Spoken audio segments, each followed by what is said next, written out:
magbabago, dahil sa ito ay kinakailangan tayo na magtulong-tulong, napaunlarin ang mahal nating bayan.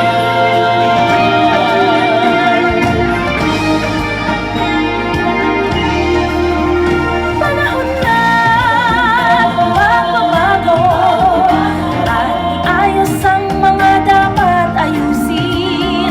Dapat lang maging tungkulin. May we request the President to deliver his message? Sir? Sa pag-asenso, magsikap ng mabuti at nang kuminhawa tayo. Itagumalaki natin sa mundo at ipamalas ang bagong Pilipino at bagong Pilipinas.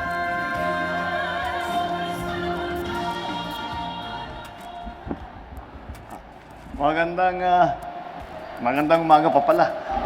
Magandang umaga sa inyo lahat. Good morning. Salamat sa napakainit na salubong na binigay niyo sa akin. At it's all very good to... Please, sit down, sit down.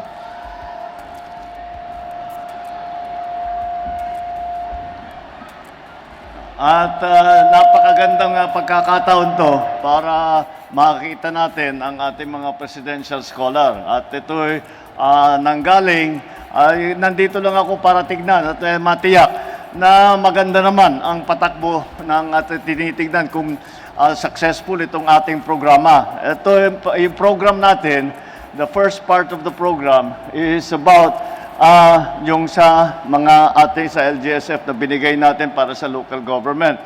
Pero hindi lamang sa governor, sa mga mayor at saka sa mga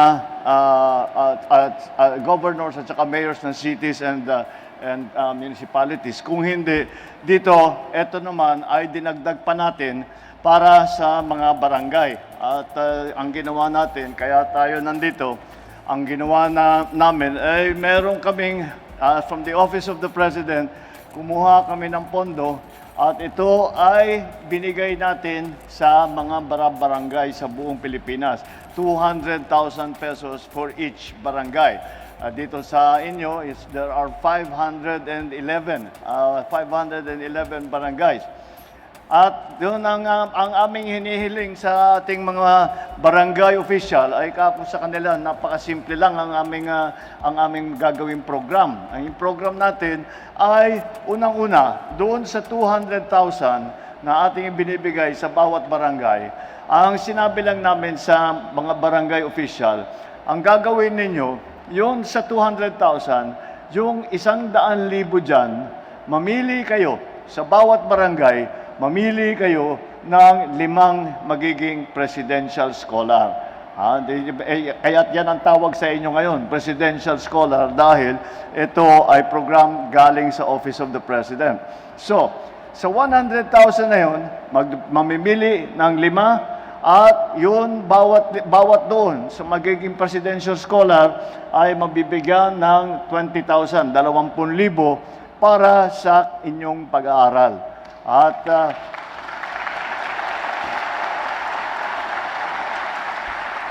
ang aming sinabi ay siyempre mamili kayo yung magtatapos na pero baka hindi makapagtapos dahil nga may kakulangan sa pambayad, kailangan magtrabaho, whatever, kung ano man yung dahilan, basta't makatulong yung 20,000 sa inyong lahat. At ang ating sinasabi ay napakahalaga nito. Naging importante ito dahil kung titignan ninyo sa budget nitong taon na ito at saka sa budget na susunod na taon, ay talagang napakalaki, pinakamalaking budget ang binibigay natin sa edukasyon. Dahil para sa akin, ito ang pinakamahalaga na serbisyo na maaaring ibigay ng pamahalaan para sa ating mga kabataan lalo. At dahil napaka-importante na maging maganda ang inyong pag-aaral, na kayo ay makapagtapos. Kung makapagdiploma kayo sa kolehiyo o kung ano man ang inyong papasukan, kailangan meron kayong magandang kaalaman, meron kayong magandang pag-aralan, meron kayong magandang napagtapusan. Kaya po, itong mga ating barangay officials, sinabi ko, pumili kayo yung tinatawag na deserving. So, itong lahat kayo, apparently deserving kayong lahat. Kaya pagpatuloy natin, maganda itong programa na ito. Congratulations na napili kayo.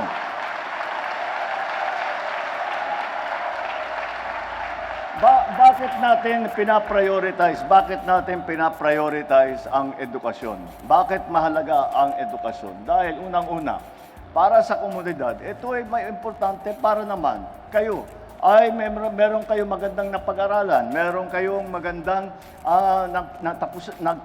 naitapos sa eskwela, ay kapag ganun, yung inyong kaalaman, lagi ko nga sinasabi dun sa pagkinakausap ko rin yung mga ibang presidential scholar, lagi kong sinasabi na itong kaalaman na makukuha ninyo sa eskwela, yan ang yaman. Yan ang ibang klaseng yaman yan. Hindi parang pera lang yan. Hindi lang parang may maganda kang malaking bahay. Hindi ganit. Ibang klaseng ang kayamanan, ang kaalaman. Dahil kung ano man ang natutunan ninyo sa inyong pag-aaral, ay yung kayamanan na yan ay hindi na maaring kunin sa inyo. Hindi maaring agawin sa inyo, hindi maaring nakawin sa inyo, at habang buhay sa inyo na yan, yung yaman na yan, at araw-araw, magagamit ninyo yung kaalaman na yan para pagandahin ang inyong buhay, para pagandahin ang buhay ng inyong pamilya, pagandahin ang inyong komunidad, at sa ganung paraan, pagagandahin din ninyo ang buong Pilipinas. Dahil pagka magandang edukasyon ng population, ng ating mga kababayan, kayo, pagka naging maganda, ay marami kayong magagawa na pampatulong. Hindi lang sa sarili ninyo, kundi sa inyong mga kapwa Pilipino. At yun ang pinakamahalaga sa lahat, na tayo ay magtulungan, may kakayahan tayo magtulungan upang pagandahin ang Pilipinas, upang tulungan ang ating mga kababayan. At lagi ko pong... At isa pang bagay kung bakit mahalaga ang edukasyon. Dahil kami ngayon na nakaupo dito sa mga matataas na posisyon, ay hindi naman kami nandito habang buhay. Hindi naman kami dito forever. At darating din ang panahon, at kayo, mga bata pa kayo, kala ninyo matagal pa yan. Pero darating ang panahon na ang mga kababayan natin sa inyo na nakatingin, sa inyo na umaasa na kayo ang magiging leader, kayo ang magseserbisyo publiko. Kaya't kailangan handa kayo para sa anumang gagawin ninyo. Kapag sinasabi ko serbisyo publiko, hindi ko lang ibig sabihin na magtatrabaho kayo sa gobyerno. Iniisip ko, lahat ng gagawin ninyo upang tumulong sa inyong komunidad, whatever little thing that you do to contribute to the betterment of your community, of your country, of your fellow Filipinos, ay napaka-importante yan. Kaya kailangan handa kayo para sa araw na yon, na meron na kayong kakayahan, meron na kayong karanasan, meron na kayong may contribute para pampaganda ng ating minamahal na Pilipinas. Kaya napakahalaga ng ating ng programang ito na makapagtapos ang ating mga presidential scholar. Kaya ang pinapayo ko sa inyong lahat ay wag ninyong basta't gamitin ninyo, mapakinabangan sana ninyo yung aming kaunting tulong sa inyo, at gamitin ninyo na mabuti at mag-aral kayo ng mabuti, magtrabaho kayo ng mabuti, work hard, study hard, para naman ay makuha ninyo yung training, makuha ninyo yung karanasan, makuha ninyo ang edukasyon at ang kaalaman na kakailanganin ninyo sa pagdating ninyo sa totoong buhay. At pag natapos na kayo, ay makikita natin na ang buong Pilipinas ay makakaramdam sa kabutihan ninyo, kaalaman ninyo, at sa tulong ninyo para pagandahin ang buhay dito sa Pilipinas. Ang programang ito Ang programang ito ay ginagawa natin sa buong Pilipinas. Lahat ng barangay sa Pilipinas, binigyan natin ng 200,000 piso. At 100,000 doon ay ginagamit na nga para dito sa Presidential Scholar. Sa ganung paraan, we have about siguro mga 42,000 plus na barangay sa buong Pilipinas. Yung pagka ginawa mo tiglilima yun, lampas-lampas sa 200,000 ang Presidential Scholar. Napakalaking bagay para sa akin na maibigay yung tulong na yan. Napakahalaga para sa akin. Kagaya ng sabi ko, ito palagay ko sa akin palagay ang pinakamahalagang serbisyo ng pamahalaan sa taong bayan. Kaya I congratulate all of you dahil kaya kayo napili because you are deserving students sa palagay ng inyong mga leader ay sinasabi nila sila naman ay namili ng yung talagang pinaka-deserving at saka talagang mukhang magtatapos at magkakaroon ng degree sa kung ano-anong bagay. Kaya pagpatuloy ninyo ang ating mga ginagawa. At kung baka maitanong ninyo, 200,000 ang binigay natin sa barangay, kalahati, 100,000 napunta sa inyo sa mga Presidential Scholar. Anong nangyari doon sa 100,000? Doon sa 100,000 na natira, iniwan na namin sa ating mga barangay official. Bahala na sila. Dahil ang paniniwala ko, walang nakakaalam sa mga sitwasyon, sa mga problema, sa mga solusyon, sa bawat local government hanggang sa barangay level, kundi ang ating mga local government official. Kaya ang nakita namin, yung mga ibang napuntahan namin, kung saan-saan ginamit yung 100,000 nila. Meron bumili ng motorsiklo, meron bumili ng computer, meron bumili ng monoblock, meron kung ano-ano. At yun ang pangangailangan nila. Kaya pinabayaan na natin ang ating mga barangay official na mamili kung saan nila ilalagay yung kanilang naiwan na 100,000. Yung 100,000 napunta naman sa ating mga Presidential Scholar. Please use that money well. And sana naman, kapag nagkita tayo ulit, meron na kayong hawak na diploma. Maraming salamat. Magandang umaga sa inyo lahat. Thank you. Thank you. Thank you, Mr. President. And now, may we respectfully request the President for a group photo downstage. May we request everyone to please stand up.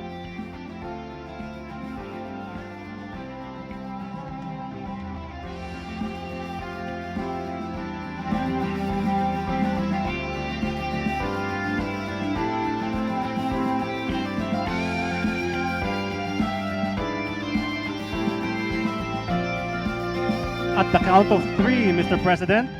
1, 2, 3.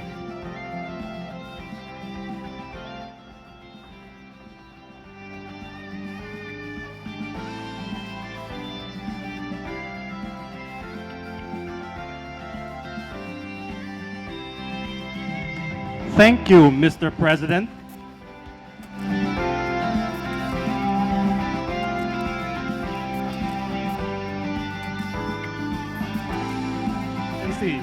Ferdinand R. Marcos Jr.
kababayan, ang Pangulo ng Republika ng Pilipinas, His Excellency Ferdinand R. Marcos Jr.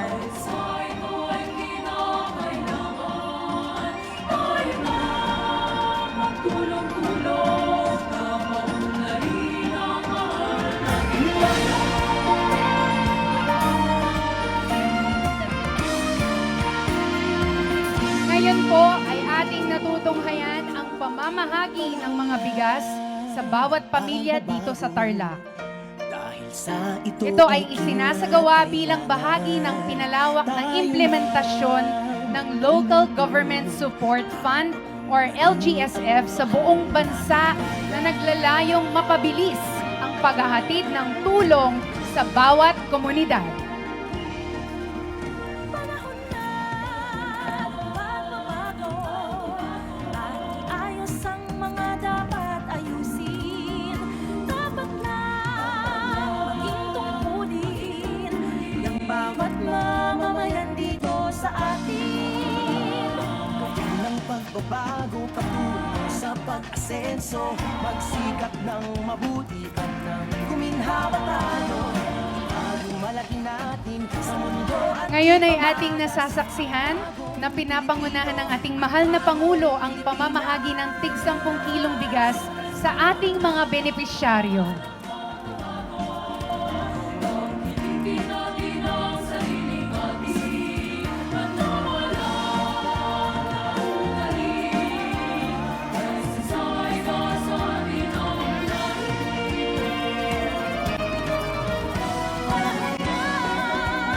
Magbabago at muna sa kahit anong larangan. Ang tagumpay ay karangalan. Alay o ihandog natin sa bayan. Maraming salamat po, mahal na Pangulo. Pilipino, husay at takas, Kagandahan at talento. makipagpaligsahan Dahil anong oras, bagong Pilipino at bagong Pilipinas. Muli, mga kababayan, ang Pangulo ng Republika ng Pilipinas, His Excellency Ferdinand R. Marcos Jr. buhay natin ay gawing maaliwalas. Tanging magandang bukas, subunga ng bagong Pilipinas.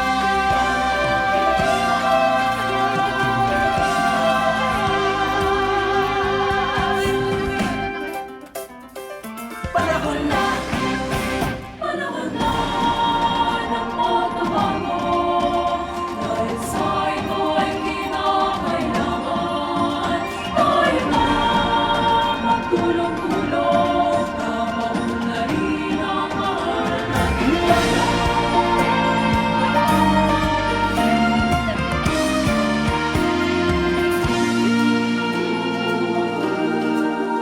Panahon na ng pagbabago, dahil sa ito ay kinakailangan. Tayo na magtulong-tulong na paunlarin ang mahal nating bayan.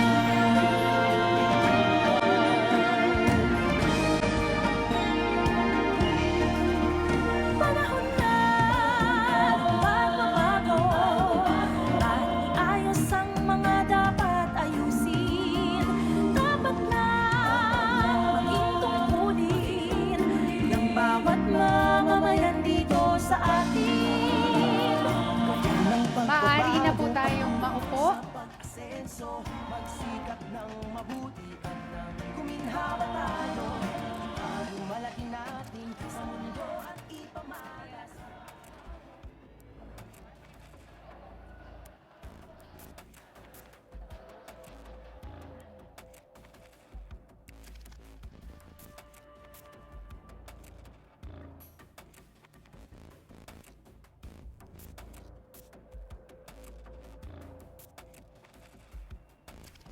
Magandang umaga po sa ating lahat. Lahat tayo ay nagtitipon-tipon ngayon para sa bawat bayan makikinabang Tarlac.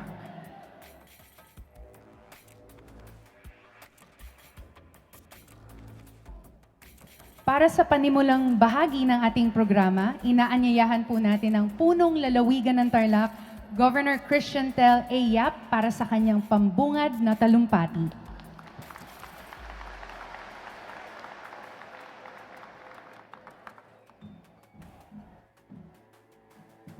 Hello, ayun na. So isang mapagpalang umaga po sa ating lahat at napakaswerte ng ating probinsya na dumalo ang ating minamahal na presidente, Presidente Bongbong Marcos, na talagang nakasuporta at nagbibigay ng mga tulong para sa ating mga kababayan. So bago po tayo dumalo dito, nag-award po tayo ng mga presidential scholars. Mahigit 2,000 scholars ang in-award ni Presidente na makakatanggap ng 20,000. So kami ay taus-puso nagpapasalamat. And also here today present, Mr. President, is the leaders of our province.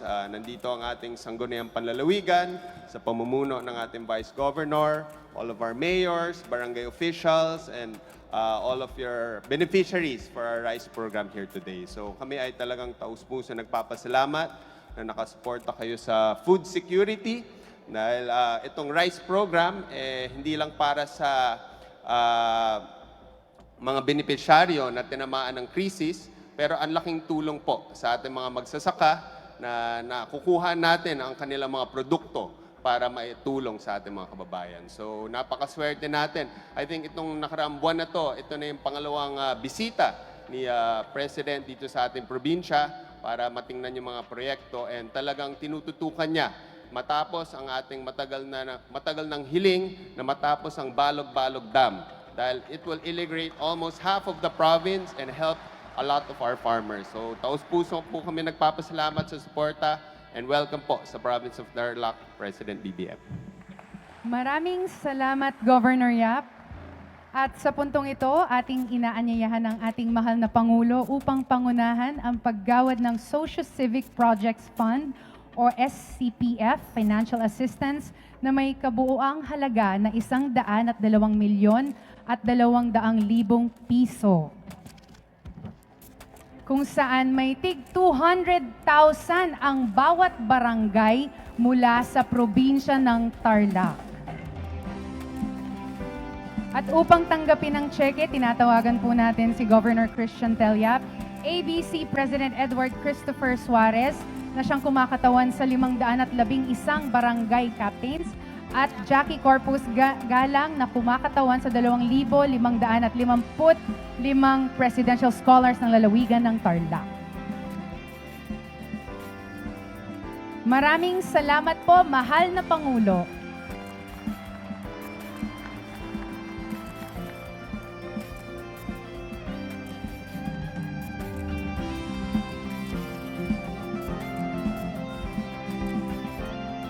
Mga kababayan, ang Pangulo ng Republika ng Pilipinas, His Excellency Ferdinand R. Marcos Jr.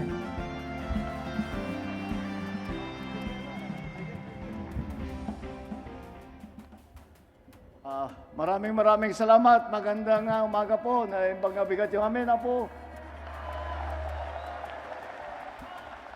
At maraming salamat sa napaka-init na natanggap kong salubong mula pa sa labas. Nandun yung ating ibang mga presidential scholar at dito sa loob sa inyong gymnasium at masarap na mapunta nga sa bandang norte pagka dumilipat ako kung saan ako pupunta. Pero palapit na doon sa amin sa Ilocos Norte, nararamdaman ko talaga ang init ng inyong salubong. Maraming salamat. Thank you. Andito po ako, ang sadya ko po rito ngayon ay upang tignan po yung ating dalawang program na ginagawa. At ito po ay ating binigay na konting tulong sa ating mga kababayan sa iba't ibang pamamaraan. Unahin ko, dalawa po yung program na yan. Yung una po ay yung galing po sa tinatawag na LGSF, Local Government Support Fund. Yan po ay pondo na nasa national government na talaga, kagaya ng sa pangalan, para suportahan ang local government. Ngunit sa nakaraang panahon, ay hindi masyadong maganda o hindi masyadong maayos o hindi masyadong nalalaman kung paano magamit yung pondo na yan. Alam nyo, naging governor ako sa Ilocos Norte ng 3 termino, 9 na taon ako doon. At sa 9 years ako nag-governor, tinatanong ko sa aking mga kapwa-governor at tinatanong, paano ba yung makakuha dyan, matulungan tayo ng LGSF? Sa 9 years ko na naging gobernador, minsan hindi nasabi sa akin kung paano makuha yung LGSF na yan. So in other words, walang sistemang nakikita at hindi talaga nabababa yung pondo na yan kung saan-saan lang nagagamit. Kaya sabi ko, nung umupo ako bilang Pangulo, sabi ko, ito na yung pagkakataon ko. Aayusin ko yung sistema ng LGSF. Kaya ito po ang ginawa namin. Yan po, imbis na ang national government pa magdadala, magbibigay, mamimili kung sino mabibigyan, kung saan ilalagay. Ito po ay sinama po natin ang mga local government. Dahil kagaya ng sinabi ko, ay ako sa politika, lumaki ako sa local government. Kaya naging vice governor ako, naging governor ako, naging governor ako ulit. At doon ko talaga natutunan kung ano ba ang pangangailangan ng taong bayan. At iba talaga ang trabaho kasi ng local government kaysa sa ng mga national official, mga congressman, mga senador, hanggang pangulo. Kaya sabi ko, isama na natin, gamitin na natin sa tama yung LGSF, yung Local Government Support Fund. Kaya po, yan ang aming ginawa at binaba na lang namin, sinabi namin, magpatulong tayo sa local government. Unang-una, dahil unang-una, isang malaking bahagi, itong mga nakikita ninyo sa 10 kilo na sako ng bigas, ito po ay ating binibigay para sa ating mga kababayan na nangangailangan. Nakakalungkot po, pero ang katotohanan, marami pa sa ating mga kababayan na hindi nakakatiyak na makakain. Kahit sa isang araw, minsan lang kumakain, o sa 2 araw, 2 beses lang kakain. Kaya mahirap naman kung ganun. At hindi ko makalimutan, nung una akong umupo, in-interview po ako, at tinanong sa akin, ano ba talaga ang ambisyon mo? Ano ba talagang pangarap mo para sa Pilipinas? Kako simple lang naman. Ang aking iniisip ay sana masimulaan natin, tulungan ang ating mga kababayan para makarating tayo doon sa araw na wala nang gutom na Pilipino. Kaya po ating ginagawa ito. Kaya po, ang aming sabi ko, gamitin natin ang local government, magpatulong tayo. Dapat magandang ugnayan natin sa local government. At tanong sa akin, bakit local government? Kako, kung tayo pa ang gagawa sa national government, paano? Sino maglilista tayo ng mga beneficiary? Saan natin gagawin yung listahan? Magpapadala tayo ng tao sa kung saan probinsya, kung saan bayan, magtatanong tayo, magse-survey, at aalamin natin kung sino yung mga nangangailangan. Gaano katagal yun, ilang buwan yun. Bago aakyat na naman yung listahan, ipapadala na naman sa Office of the President, tatanong na naman sa atin kung ano yung gagawin, paano gagawin, ano yung sistema. I-approve na naman yun, bago bababa ulit. At para magpapadala na naman kami ng tao para mag-distribute. Kako, napakatagal nun. Yung prosesong yan, yun lang sinabi ko, madali lang ang pagkasabi, pero buwan-buwan yan bago mabuo, baka 1 taon pa, bago mababa ang serbisyo na binibigay natin sa tao. Kaya sabi ko, wag na natin gawin yun dahil sa karanasan ko bilang gobernador, yung mga listahan ng mga benepisyaryo, yung mga listahan ng mga ating mga kababayan na nangangailangan ng tulong at nangangailangan ng may makain, ay nasa kanila na yan. Dahil naalala ko, nung panahon ko, doon sa Ilocos Norte, araw-araw namin inaayos yung listahan yan. Tinitingnan kung meron ng maayos na naging maganda na ang buhay, hindi pwede nang itanggal sa listahan. Kung meron naman nagkakaproblema, idagdag natin sa listahan. Yun araw-araw. Sabi ko, ba't pa tayo gagawa ng listahan yun? Tanong na lang natin sa gobernador, tanong natin sa mayor, tanongin natin sa mga barangay. At ganun ang ginawa namin. Kaya dito sa magandang ugnayan sa local government at saka sa national government, naibaba na. Mas mabilis ang pagbaba ng serbisyo at saka benepisyo na galing sa national government dahil maganda ang pagsasama at pagtulungan ng local government at saka ng national government. Kaya ito po ay para nagawa na natin yung kung sino mga magiging benepisyaryo at ito po ay binibigyan bahagi ng LGSF na binigay natin sa ating mga local government official. Kako sa kanila, sana naman ay gawin natin na magbigay tayo ng kaunting bigas para sa ating mga kababayan na yun na nga ay hindi nakakatiyak sa kanilang sa kanilang pagkain, para sa kanilang sarili, para sa kanilang pamilya. Kaya ayan po yung tigsa 10 kilos ng sako ng bigas na ibinibigay natin sa ating mga beneficiary para sila ay kahit papano ay meron silang mailalagay sa kanilang mga hapagkainan. Kaya yan po ang isang bahagi doon sa programa ng LGSF. At isa pa po, huwag niyo pong iisipin na minsanan lang ito. Ito ay magbibigay kami nitong 10 kilo ng sako ng bigas 6 na beses sa isang taon. So every 2 months magbibigay uli kami. Kaya para matiyak naman na yung mga nangangailangan ay magkakaroon hindi na mag-aalala na wala silang makain, wala silang ipapakain sa kanilang pamilya.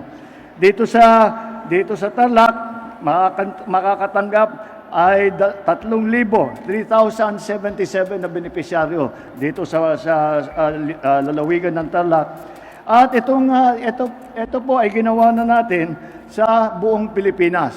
Para alam niyo naman, kailangan talaga ay lahat ay pantay-pantay ang ating ginagawa. At hindi na para matanggal na, sasabihin na, doon lang, may nagsasabi, tinutulungan mo lang yung mga kung saan kayo nanalo, kung saan kayo natalo, hindi kayo na tumutulong. Hindi po tayo ganoon.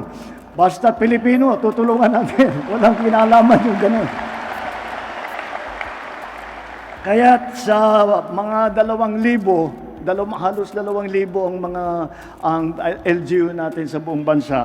Nakapagbigay na tayo ng 1,276 na LGU ng LGSF, ng tulong ng LGSF. Kasama na rin dyan yung RICE program na ating ginawa. At yung iba po na local government ay nakadalawa na, pangalawang bigay na.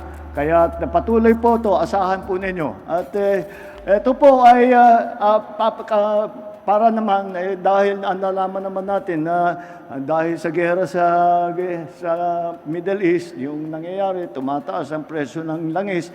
Siyempre, sumasama dyan yung presyo ng pagkain. Kaya po aming naisip gawin ito.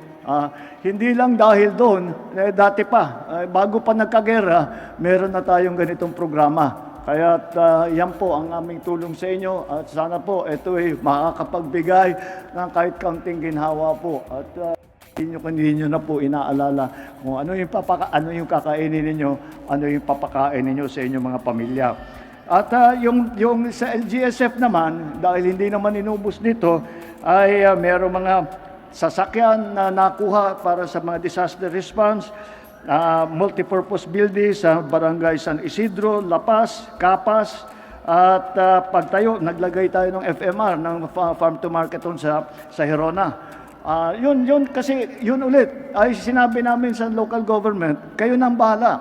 At alam ninyo yung sitwasyon dito sa inyo. Kaya't ganun din ang ginawa namin para sa mga barangay.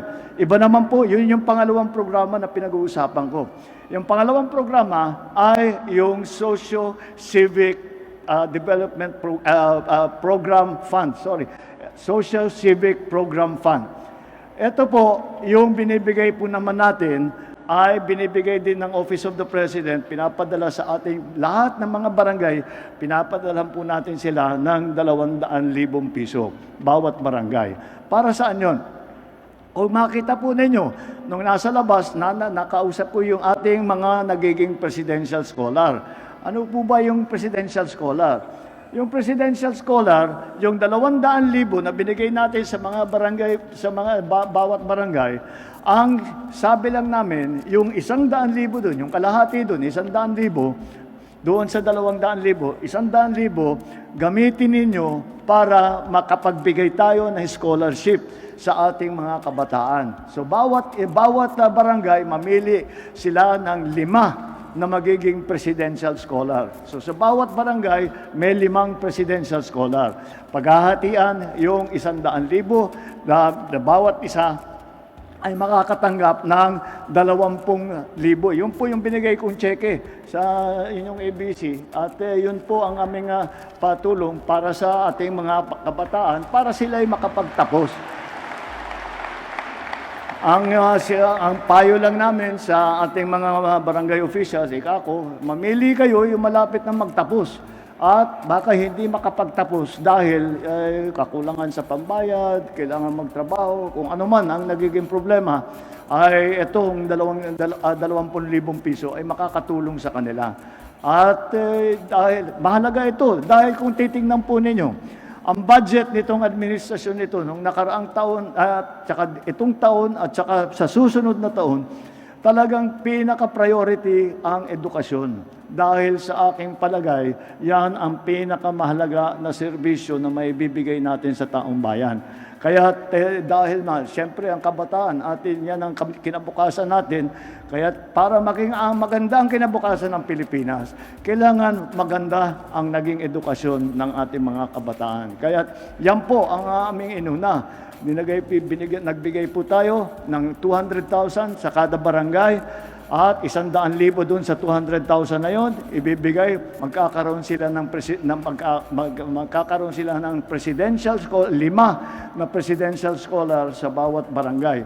Bakit po presidential scholar? Dahil galing sa Office of the President po yan, yung 200,000 na yan na binibigay natin sa barangay. Ano ngayon, tatanong ninyo, anong mangyari doon sa natirang 100,000 na binigay natin sa barangay? Sila na ang bahala doon. Sila na ang bahala, yung mga barangay official, kung saan nila gustong gamitin, yung perang yan. At yung mga napuntahan namin ng mga barangay, alam niyo po, dahil yan na naman, nanggaling yan sa karanasan ko sa bilang gobernur. Ang nakakaalam sa barangay, ang nakakaalam sa bayan, ang nakakaalam sa lungsod, ang nakakaalam sa probinsya, yung local government official. Pinagmamalaki ko nga nung nasa Ilocos Norte, wala nang mas marunong sa Ilocos Norte kundi ako, dahil akong governor dito. Kaya sa barangay, ganun din. Silang nakakaalam sa sitwasyon kung ano ba talagang pangangailangan nila. At sari-sari kung saan nila ginamit. Bumili ng motorsiklo, bumili ng computer. Meron akong napuntahang barangay, bumili pa ng bigas para dagdagan pa itong ating rice program. Kaya nasa sa kanila na yon. At alam ko naman na gagamitin nila sa pinakamagandang paraan upang matulungan ang taong bayan. Yan po ang ating dalawang programa. Yan po ang dalawang programa na nasa ilalim po ng bawat bayan makikinabang.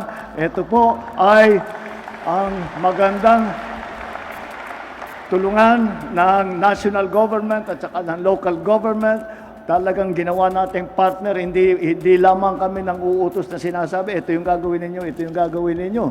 Sinasabi, tulungan nyo kami para maibaba. Bakit natin ginawa nyo? Para maibaba ang benepisyo at saka lahat ng serbisyo ng taong bayan, mapababa ng mabilis at malawak kaagad. Kasi kung national government lang ang gagalaw, may kabagalan ng kaunti. Pero pag nung sinama natin yung local government, napabilis ng husto. Kaya mabuti naman at magandang coordination ng national government maibaba. Lagi ko pong sinasabi, kung hindi sa hanggang sa barangay official, ay kung hindi sa local government, kahit anong gawin ng national government, kahit anong sabihin namin na mapakandang serbisyo, napakagandang benepisyaryo, hindi mo mararamdaman yan, kundi hindi mararamdaman na mabilisan yan kung hindi maganda ang ugnayan sa local government at saka sa national government. Kaya, at isa pa po, bago po ako magtapos, isa pang bagay, asahan po ninyo na ang pamahalaan ninyo ay nasa likod ninyo, kasama po ninyo sa lahat ng inyong pangangailangan. At kami po ay hindi lang kami nanguutos at sinasabi na iyan ang mga kailangan ninyong gawin. Kung hindi, kami rin ay nakikinig. Kaya't kung meron kayong naiisip na kailangan gawin, meron kayong nakitang problema, meron kayong nakitang solusyon, kung ano man ang inyong mga iniisip, kung may hinaing kayo, may suggestion kayo, ay sabihin nyo po sa amin. Sabihin niyo sa inyong mga local government official, sabihin nyo sa mga nandito, mga representative ng mga iba't ibang national agency, at alamin para malaman namin kung ano ba talaga ang pangangailangan ninyo. At asahan po ninyo, kagaya ng sabi ko, ang inyong pamahalaan ay nandito para sa inyo. At kung ano man ang inyong hinihiling, kung kaya namin ibigay, kung kaya namin gawin, asahan ninyo, gagawin po namin. Asahan ninyo na yung pamahalaan ninyo ay nakikinig sa inyo at ginagawa ang lahat. Nag-iisip kami kung paano pa ang makatulong.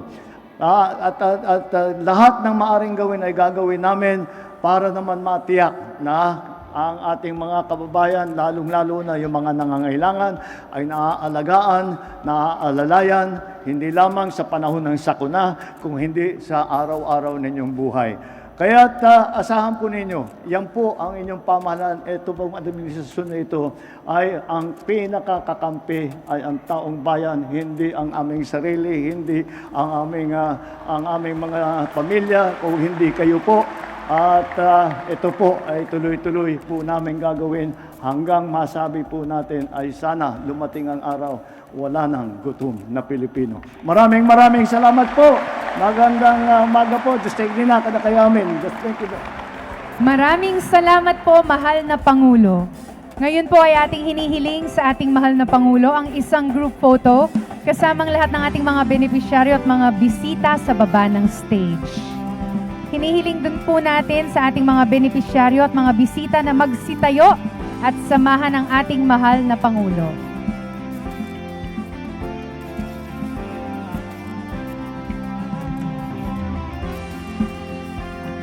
Ready po at the count of 3, Mr. President.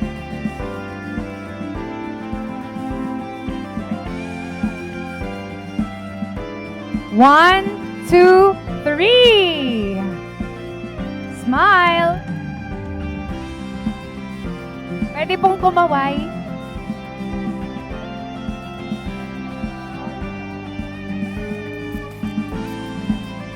Maraming